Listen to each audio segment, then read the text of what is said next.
जैसा कि इस सेगमेंट के नाम ने ही बताया होगा कि we are discussing some cute concepts.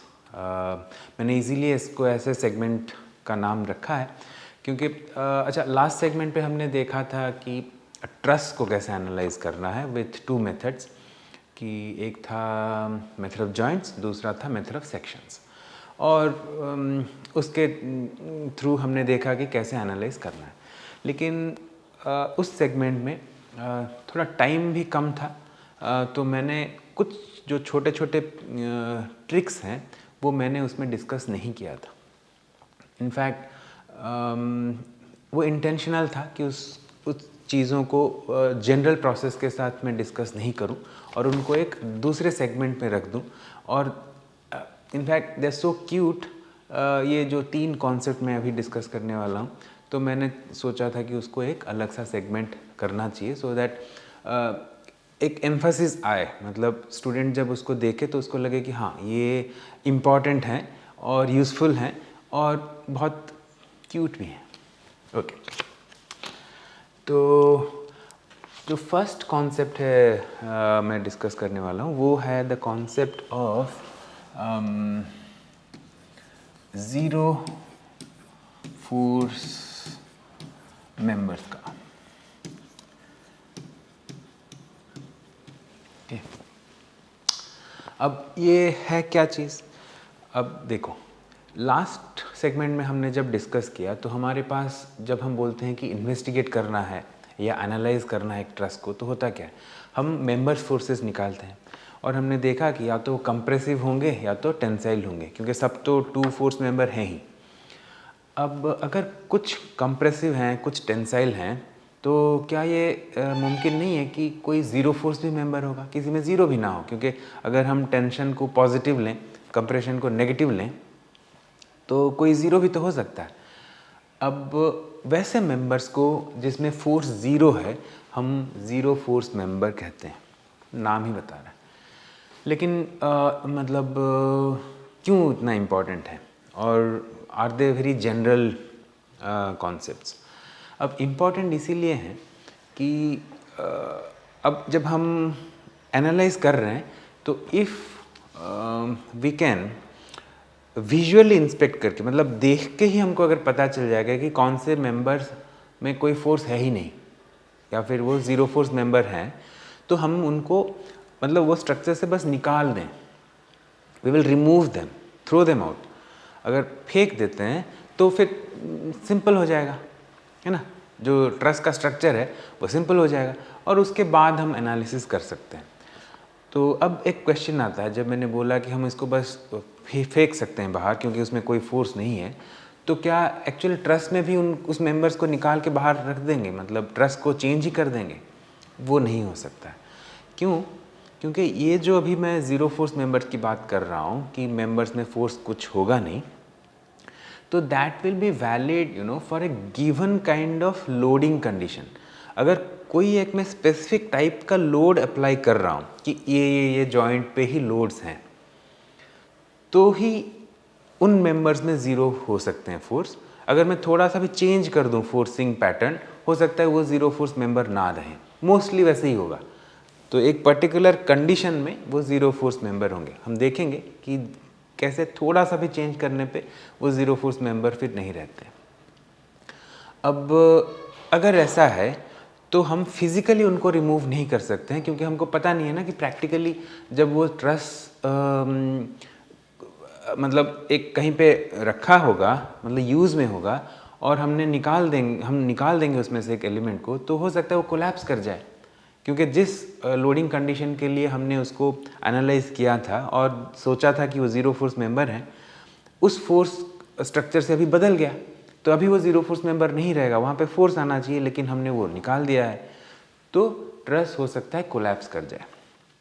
तो वैसे कंडीशन में इसीलिए हम उसको फिजिकली रिमूव नहीं कर पा रहे हैं, लेकिन जब एनालिसिस पर्पस के लिए उसको अगर हम रिमूव कर देते हैं तो ईजी हो जाता है। Okay, so that is what we will do in using this zero force member. तो अब इनको पहचानने कैसे, क्योंकि मैंने बोला ना कि विजुअल इंस्पेक्शन मतलब देख के ही हम इनको पहचान लेंगे कि ये ज़ीरो फोर्स मेंबर्स हैं। मतलब थोड़ा लॉजिक लगाना है। ओके, तो कैसे पहचानना है? तो वैसे उसमें 2 केसेस हैं।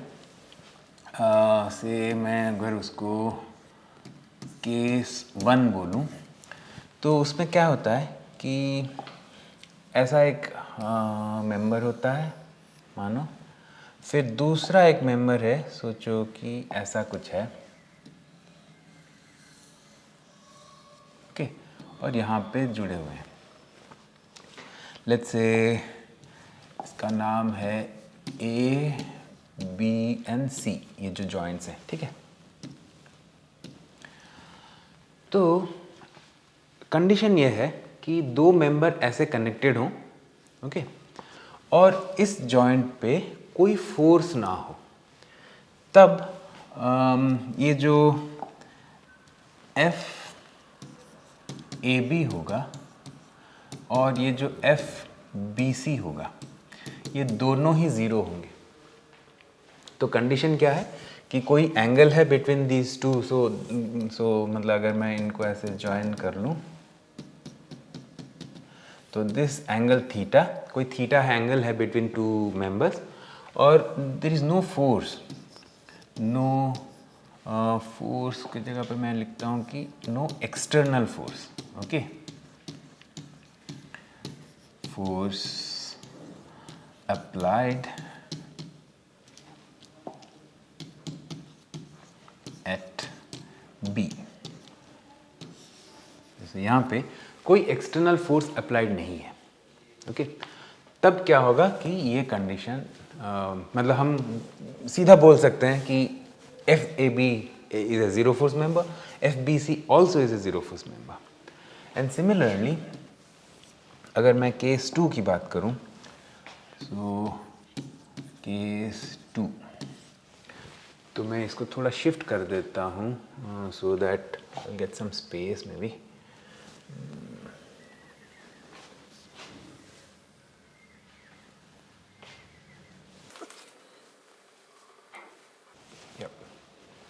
ओके, सो केस 2 क्या है कि अब हमारे पास ऐसा कोई एक एलिमेंट है,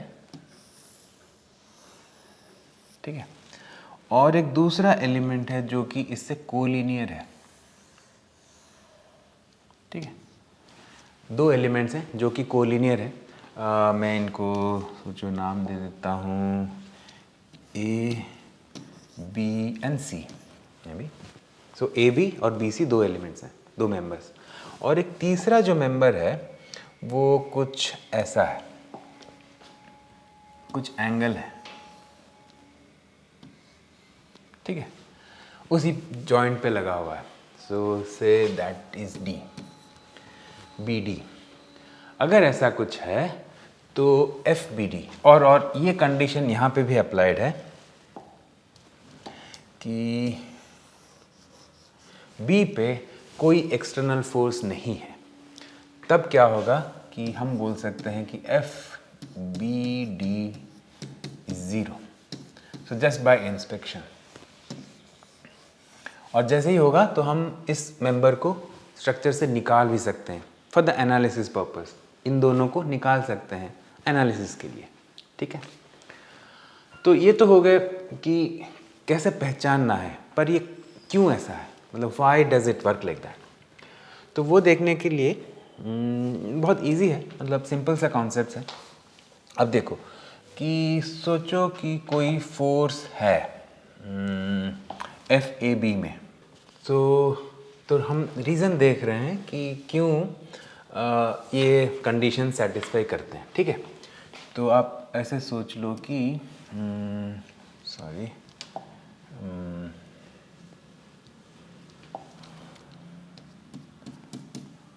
यहाँ पे आप सोचो कि एफ ए बी ज़ीरो नहीं है, कुछ फोर्स है, ठीक है। अब let's define a coordinate system ऐसा, जिसका कि x डायरेक्शन इस डायरेक्शन में है और 90 degree to that is y, okay. अब अगर ऐसा है तो लेट्स सी कि एफ ए बी का जो एक्स कंपोनेंट होगा वो तो हो सकता है एफ बी सी के फोर्स से बैलेंस कर जाए।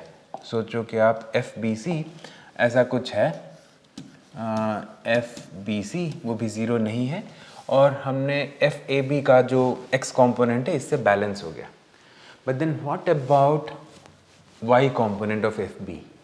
उसको बैलेंस करने के लिए यहाँ पे कोई चीज़ है ही नहीं, इसीलिए जो ये नो एक्सटर्नल फोर्स है ना अप्लाइड एट बी, वो बहुत इंपॉर्टेंट चीज़ है कि वो कंडीशन होगा तो दिस वोंट वर्क। ओके, मतलब ये कंडीशन नहीं होगा तो अगर एक्सटर्नल फोर्स कुछ है तो हम ऐसे डायरेक्टली नहीं बोल सकते हैं, क्योंकि वो एक्सटर्नल फोर्स हो सकता है इसको कैंसिल कर रहा हो। लेकिन अगर वो कोई फोर्स यहाँ पे नहीं है तो जो ये एफ बी का वाई कंपोनेंट है ना, मैं अगर यहाँ पे लिख लूँ एफ ए बी का वाई कंपोनेंट, इसको बैलेंस करने के लिए यहाँ पे कोई चीज़ नहीं है।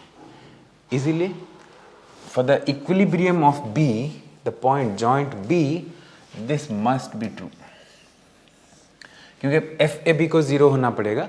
और सेम चीज़ ना, मतलब हमने जैसे अभी यहाँ पे एक्स एक्सिस लिया और वाई को परपेंडिकुलर किया, अगर सेम चीज़ हम इस पे करते, मतलब मैं सोचो आप ऐसे कर लूँ मैं कुछ कि ये एक्स डैश डायरेक्शन है और इसके परपेंडिकुलर में वाई डैश डायरेक्शन है, तो इसमें अगर मैं रिजॉल्व कर लूँ तो then I can show that F B C is zero. ठीक है, तो उन दो कंक्लूजन की वजह से this must be zero, so that's the reason. Okay, अब कमिंग हियर, यहाँ पे क्यों वो ज़ीरो होना चाहिए? The same situation, right? अब मैं अगर यहाँ पे कोई एक कोऑर्डिनेट सिस्टम ऐसे डिफाइन कर लूँ, ये x है, ये y है, ठीक है। अब अगर कुछ फोर्स एफ बी डी में है, ठीक है, मतलब अगर वो ज़ीरो नहीं है, एफ बी डी अगर ज़ीरो नहीं है जो कि हमने बोला था, बट अभी हम बोल रहे हैं कि assume that F B D is not zero, तब प्रॉब्लम क्या आएगा वो हम देखते हैं।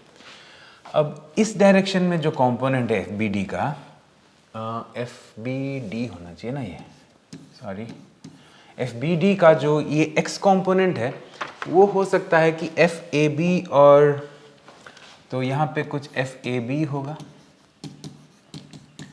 और यहाँ पे कुछ एफ ए सी होगा। तो F A B, F A C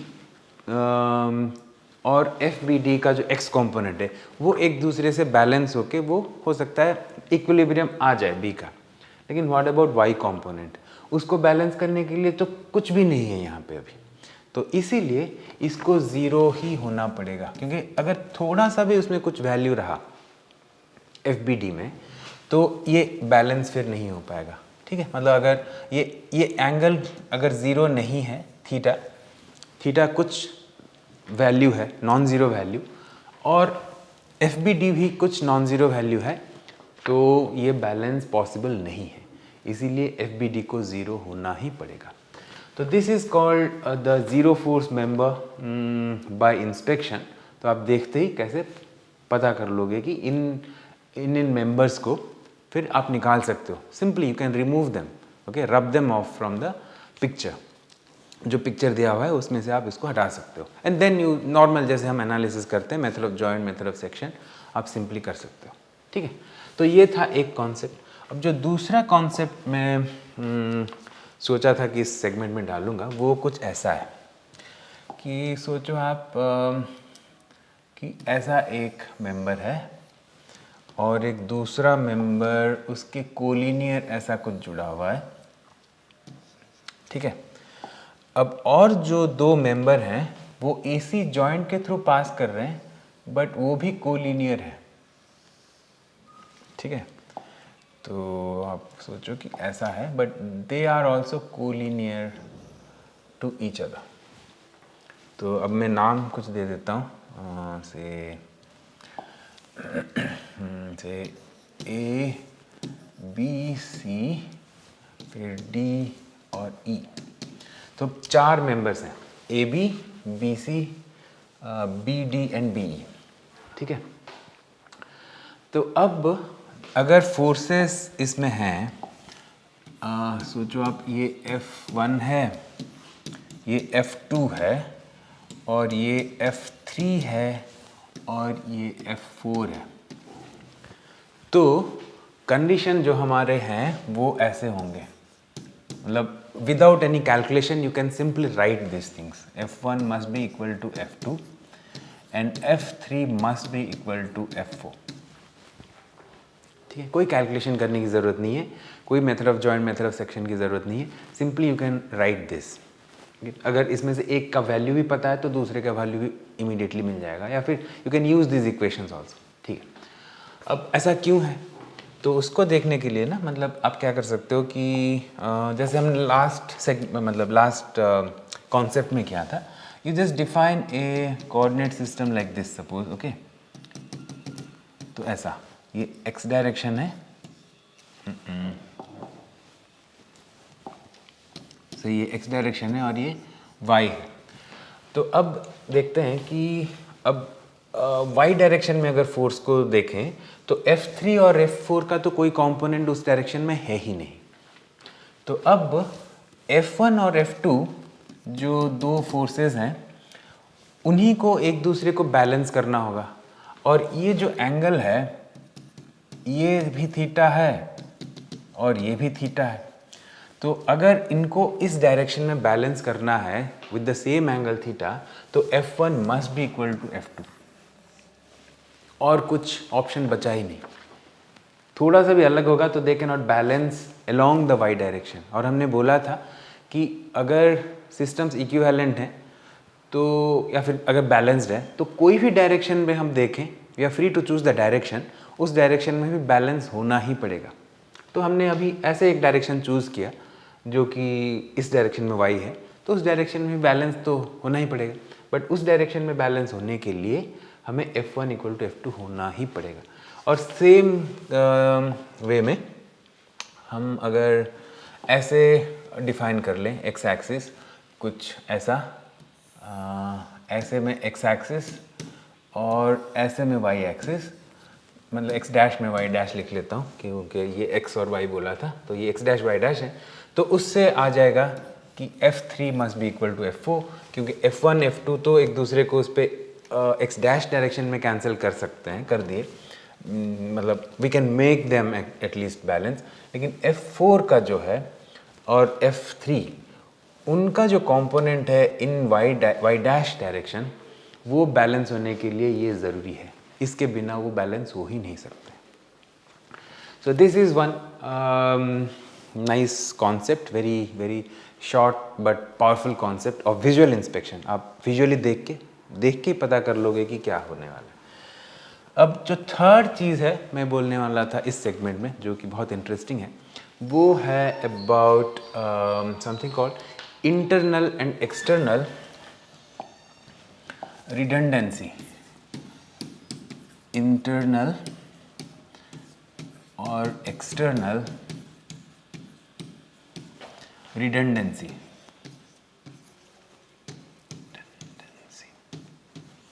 okay, तो इसका मतलब है कि रिडंडेंट मतलब जो ज़रूरी नहीं हो, यूजलेस हो, मतलब हमने रख तो दिया है but it's of no use.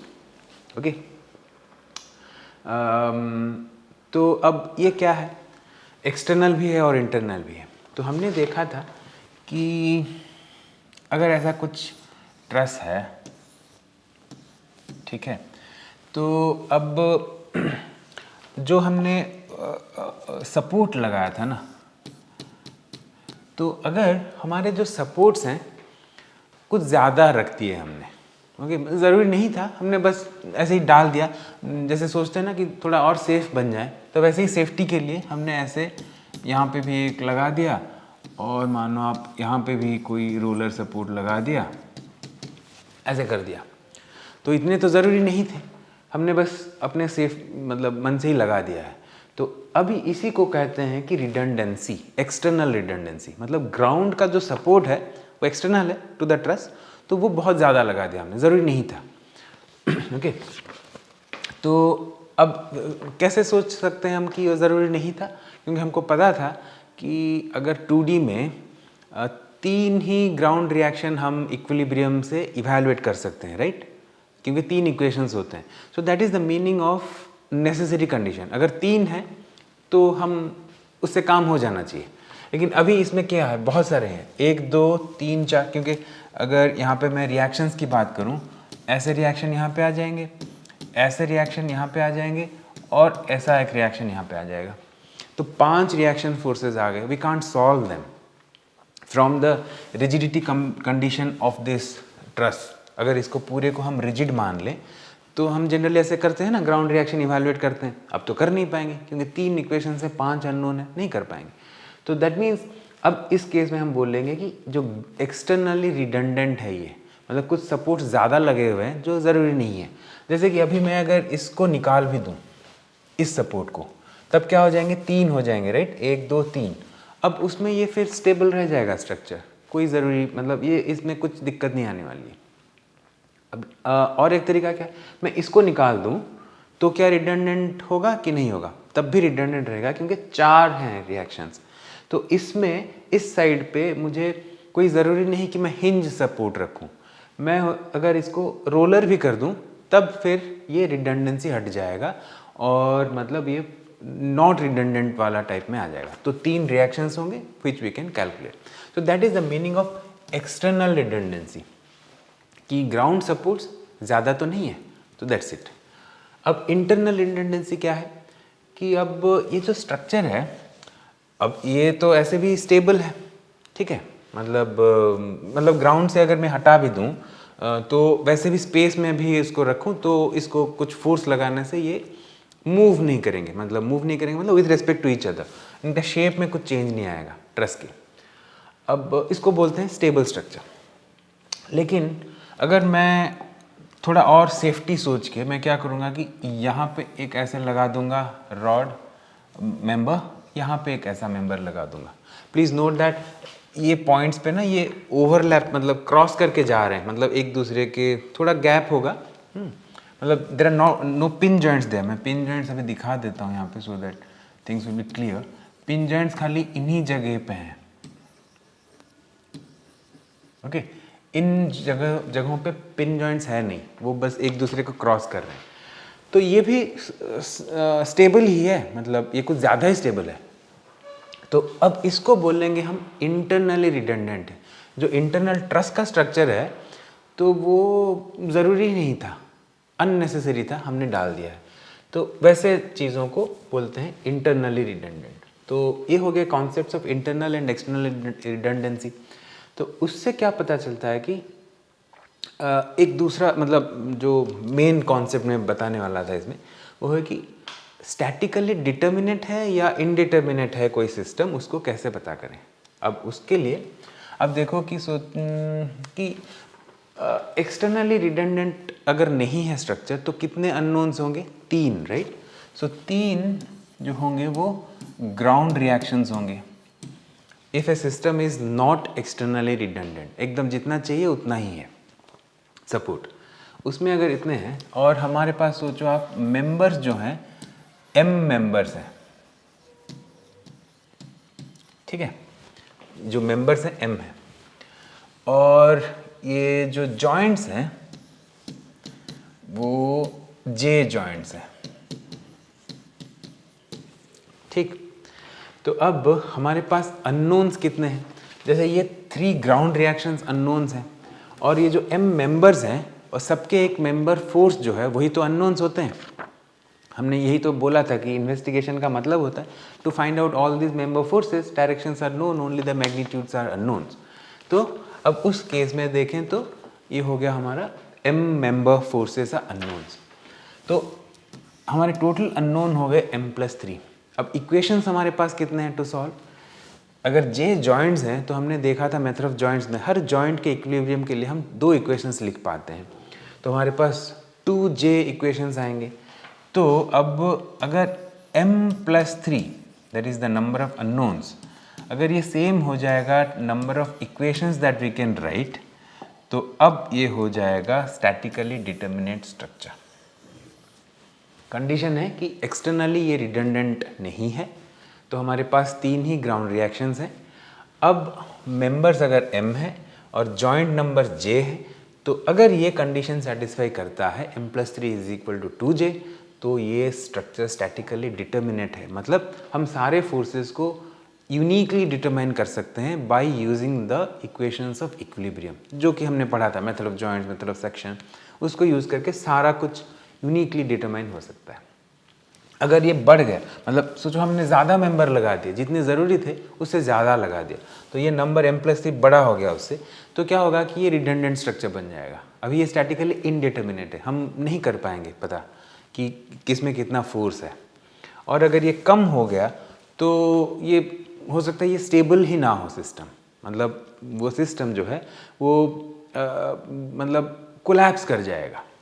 ठीक है। और एक बात इंपॉर्टेंट है कि ये जो कंडीशन है ये नेसेसरी कंडीशन है, सफिशिएंट नहीं है। इसका मतलब क्या है कि अगर एक मुझे स्टेबल ट्रस्ट चाहिए तो ये होना तो ज़रूरी है, वो पक्का होना पड़ेगा। ये अगर नहीं है तो स्टेबल नहीं हो पाएगा, नेसेसरी है ये, लेकिन सफिशिएंट नहीं है। मतलब क्या है, इसका मतलब ये है कि अगर ये सेटिस्फाई कर रहा है कंडीशन, तो ये मैं नहीं बोल सकता हूँ कि ट्रस्ट पक्का ही स्टेबल होगा, क्योंकि मैं मेंबर्स लूँ और 3 जॉइंट्स लूँ और मैं कुछ अजीब तरीके से उनको ज्वाइन कर लूँ, तो हो सकता है मैं बना सकता हूँ ऐसा कि वो सिस्टम स्टेबल ना हो। ठीक है, तो उसका ये मतलब है कि ये नेसेसरी कंडीशन है, सफिशिएंसी नहीं है। तो so these are the 3 things जो कि मैं डिस्कस करने वाला था as cute concepts under trust. तो इन तीनों को हमेशा ध्यान में रखना चाहिए, क्योंकि बहुत हेल्प करते हैं इन एनालाइजिंग एनी ट्रस्ट प्रॉब्लम। बहुत ही ज़्यादा इंपॉर्टेंट है। जो दो बहुत सिंपल हैं, अगर आप इनको यूज़ नहीं करोगे तब भी आप सॉल्व कर तो सकते हो, लेकिन प्रॉब्लम क्या है कि थोड़ा लेंदी हो जाएगा। इनको अगर यूज़ कर लिए तो पहले तो इसके चलते आप पता कर लोगे कि ये सॉल्वेबल है या नहीं है। अगर सॉल्वेबल है देन अगर नॉट सॉल्वेबल आया मतलब तो आपको देखना पड़ेगा कि क्या कहीं पे सिमेट्री कंडीशन यूज़ करके कुछ कर सकते हैं आप, तो वो सब करके आप देख लो। अगर फिर ये सॉल्वेबल आ गया then you go to the condition की ज़ीरो फोर्स मेंबर क्या कुछ है कहीं पे, या फिर जो प्रीवियस कॉन्सेप्ट देखा था, क्या मैं कुछ एक्स्ट्रा इक्वेशंस ऐसे डिराइव कर सकता हूँ सिंपली बाय इंस्पेक्शन। और देन उसके बाद आप देखोगे कि क्या मैं सिंपली कुछ मेंबर्स को हटा सकता हूँ स्ट्रक्चर्स में से। तो वैसे करके फिर सिंप्लीफाई हो जाएगा, then you go and apply your method of joint, method of section जो भी हमने पढ़ा है। तो then it will be fastest to solve. Okay, otherwise without these 3 things you can always do that, but it will be lengthier. ठीक है, सो ये था last segment of the trust. So see you in the next segment.